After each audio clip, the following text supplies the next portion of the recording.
ఓం నమః శివాయ. మా ఛానల్కి స్వాగతం. శ్రీ క్రోధినామ సంవత్సరంలో కర్కాటక రాశి వారికి ఎలా ఉండబోతుందో ఈ వీడియోలో సవివరంగా సంపూర్ణంగా తెలుసుకుందాం. కర్కాటక రాశిలో ఏ నక్షత్రాలు వస్తాయనగా పునర్వసు నక్షత్రంలోని చివరి పాదమైన 4వ పాదము, పుష్యమి నక్షత్రంలోని 4 పాదాలు, ఆశ్లేష నక్షత్రంలోని 4 పాదాలు కలిపితే కర్కాటక రాశి. రాశాధిపతి యొక్క చంద్రుడు అవ్వడం వలన వీరికి ఒకవైపు అష్టమస్థాన శని సంచార స్థితి జరుగుతూ ఉండినను ఆదాయ వ్యయాలు ఈ సంవత్సరం అదృష్ట రాశులలో ఈ యొక్క కర్కాటక రాశి ఒకటే అని చెప్పి చెప్పుకోవడంలో ఏమాత్రము సందేహమే లేదు. వీరి యొక్క ఆదాయం 14, వ్యయం 2 అనగా 14 రూపాయలు సంపాదిస్తే కేవలం 2 రూపాయలు మాత్రమే ఖర్చు అవుతున్నాయి, 12 రూపాయలు మిగిలించబోతున్నారు.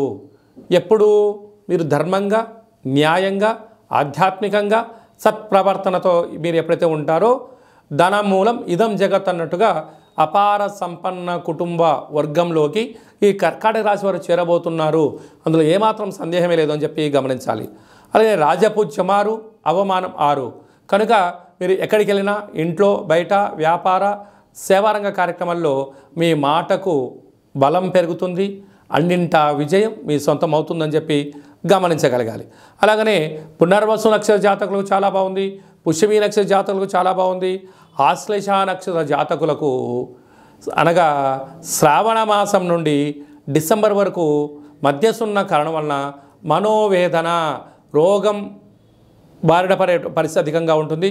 చాలా జాగ్రత్తగా ఉండి తిరాలి.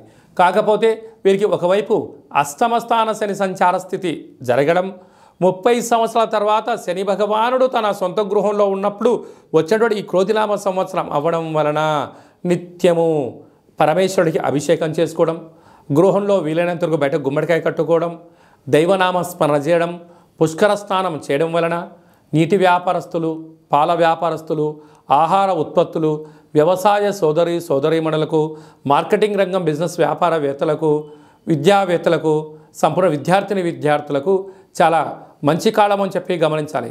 అదృష్టం ఉంది కదా అని చెప్పి నేను నిత్యము నిద్రపోతాను అంటే అదృష్టం రాదు.